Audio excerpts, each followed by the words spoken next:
انہم کانوا اذا قیل لہم لا الہ الا اللہ یستکبرون. جب ان سے کہا گیا، کیا کہا گیا؟ لا الہ الا اللہ، یعنی قولوا لا الہ الا اللہ، کہ لا الہ الا اللہ کہہ لو، اقرار کر لو اللہ کے سوا کوئی معبود حق نہیں ہے.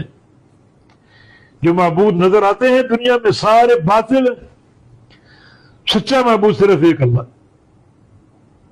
جب ان کو یہ دعوت دی جاتی، کہا جاتا یستکبرون، یہ تکبر کرتے اور بڑا تکبر کرتے. تکبر کس سے؟ لا الہ الا اللہ سے.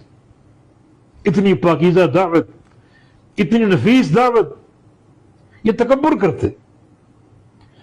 یہ تکبر حقیقت میں انکار کی اساس پر ہے. انکار کرنا تکبر ہے. الکبر بطر الحق، نبی علیہ السلام کی حدیث ہے کہ تکبر حق سے انکار کرنے کا نام ہے. جو بندہ حق کا انکار کر دے، اس کے دل میں کچھ بھی ہو، وہ متکبر ہے.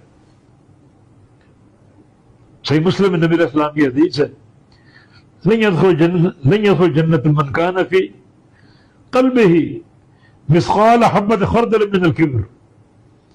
جس انسان کے دل میں رائی کے دانے کے برابر تکبر ہوگا، وہ جنت میں داخل ہو نہیں سکے گا.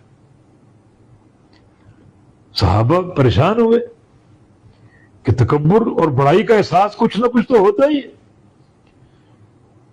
پوچھا نبی علیہ السلام سے، المرء يحب ان يكون ثوبه حسنا ونعله حسنة.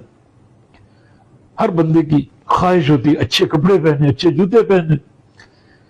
جب اچھے لباس پہنے کا، اچھے جوتے پہنے کا، کچھ بڑائی کا احساس تو ہوتا ہی ہے. دنیا میں بہت سے لوگ، ان کے لباس پھٹے پرانے، جوتے گھسے پٹے، ان کو دیکھ کر اپنی بڑائی کا احساس تو ہو گئی. نہیں، اس کو تکبر نہیں کہتے. یہ تکبر نہیں، یہ جمال ہے، خوبصورتی. اللہ جمیل ہے اور خوبصورتی کو پسند کرتا ہے. یہ تکبر نہیں ہے. اچھا پہننا، اچھا کھانا، اچھے جوتے، اچھا لباس، یہ تکبر نہیں ہے. پھر تکبر کیا ہے؟ فرمایا کہ تکبر دو چیزوں کا نام، الکبر بطر الحق و غمط الناس. ایک ہے حق کا انکار کرنا، تو اسے لوگوں کو دھتکارنا اور حقیر جاننا. تو حق کا انکار تکبر ہے. اور سب سے بڑا حق لا الہ الا اللہ،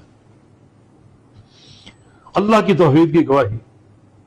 تو ان لوگوں نے اتنے واضح حق کے مقابلے میں تکبر سے کام لیا، انکار کیا.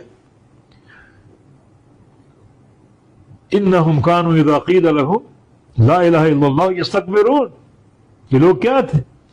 جب ان سے کہا گیا لا الہ الا اللہ پڑھ لو، اقرار کر لو، اعتراف کر لو، گواہی دے دو، یستکبرون، تکبر کرتے تھے، مانا انکاری تھے.